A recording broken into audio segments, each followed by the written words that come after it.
जय श्री राम मित्रों, आज की कथा है वृत्रासुर की कथा। एक दिन श्री राम ने भरत और लक्ष्मण को अपने पास बुलाकर कहा, हे भाइयों, मेरी इच्छा राजयूष यज्ञ करने की है, क्योंकि वह राजधर्म की चरम सीमा है। इस यज्ञ से समस्त पाप नष्ट हो जाते हैं तथा अक्षय और अविनाशी फल की प्राप्ति होती है। अतः तुम दोनों विचार करके बताओ कि इस लोक और परलोक के कल्याण के लिए क्या यह यज्ञ उत्तम रहेगा। बड़े भाई के यह वचन सुनकर धर्मात्मा भरत बोले, महाराज, इस पृथ्वी पर सर्वोत्तम धर्म, यश और स्वयं यह पृथ्वी आप में ही प्रतिष्ठित है। आप ही इस संपूर्ण पृथ्वी और इस पर रहने वाले समस्त राजा भी आपको पितृतुल्य मानते हैं।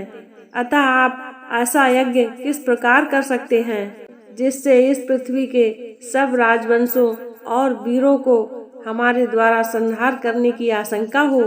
भरत के युक्ति युक्त वचन सुनकर श्री राम बहुत प्रसन्न हुए और बोले, भरत, तुम्हारा सत्य परामर्श धर्म संगत और पृथ्वी की रक्षा करने वाला है। तुम्हारा यह उत्तम कथन स्वीकार कर मैं राजयूष यज्ञ करने की इच्छा त्याग देता हूँ। तत्पश्चात लक्ष्मण बोले, हे रघुनंदन, सब पापों को नष्ट करने वाला तो अश्वमेध यज्ञ भी है। यदि आप यज्ञ करना ही चाहते हैं तो इस यज्ञ को कीजिए। महात्मा इंद्र के विषय में यह प्राचीन वृतांत सुनने में आता है कि जब इंद्र को ब्रह्म हत्या लगी थी तब वे अश्वमेध यज्ञ करके ही पवित्र हुए थे।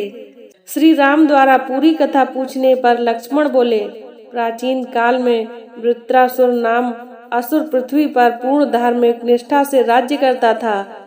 एक बार वह अपने ज्येष्ठ पुत्र मधुरेश्वर को राज्य भार सौंपकर कठोर तपस्या करने के लिए वन में चला गया।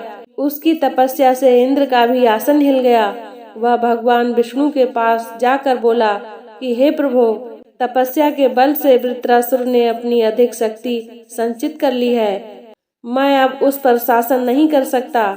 यदि उसने तपस्या के फल स्वरूप कुछ शक्ति और बढ़ा ली तो हम सब देवताओं को सदा उसके अधीन रहना पड़ेगा। इसलिए प्रभु, आप कृपा करके संपूर्ण लोकों को उसके आधिपत्य से बचाइए। किसी भी प्रकार से उसका वध कीजिए। देवराज की यह प्रार्थना सुनकर भगवान विष्णु बोले कि यह तो तुम जानते हो देवराज, मुझे वृत्रासुर से स्नेह है, इसलिए मैं उसका वध नहीं कर सकता, परंतु तुम्हारी प्रार्थना भी मैं अस्वीकार नहीं कर सकता। इसलिए मैं अपने तेज को तीनों भागों में इस प्रकार विभाजित कर दूंगा जिससे तुम स्वयं वृत्रासुर का वध कर सको। मेरे तेज का एक भाग तुम्हारे अंदर प्रवेश करेगा, दूसरा तुम्हारे वज्र में और तीसरा पृथ्वी में, ताकि वह वृत्रासुर के धराशायी होने पर उसका भार सहन कर सके। भगवान से यह वरदान पाकर इंद्र देवताओं सहित उस वन में गए जहाँ वृत्र तपस्या कर रहा था। अवसर पाकर इंद्र ने अपने शक्तिशाली वज्र वृत्रासुर के मस्तक पर दे मारा। इससे वृत्र का सिर कटकर अलग जा गिरा।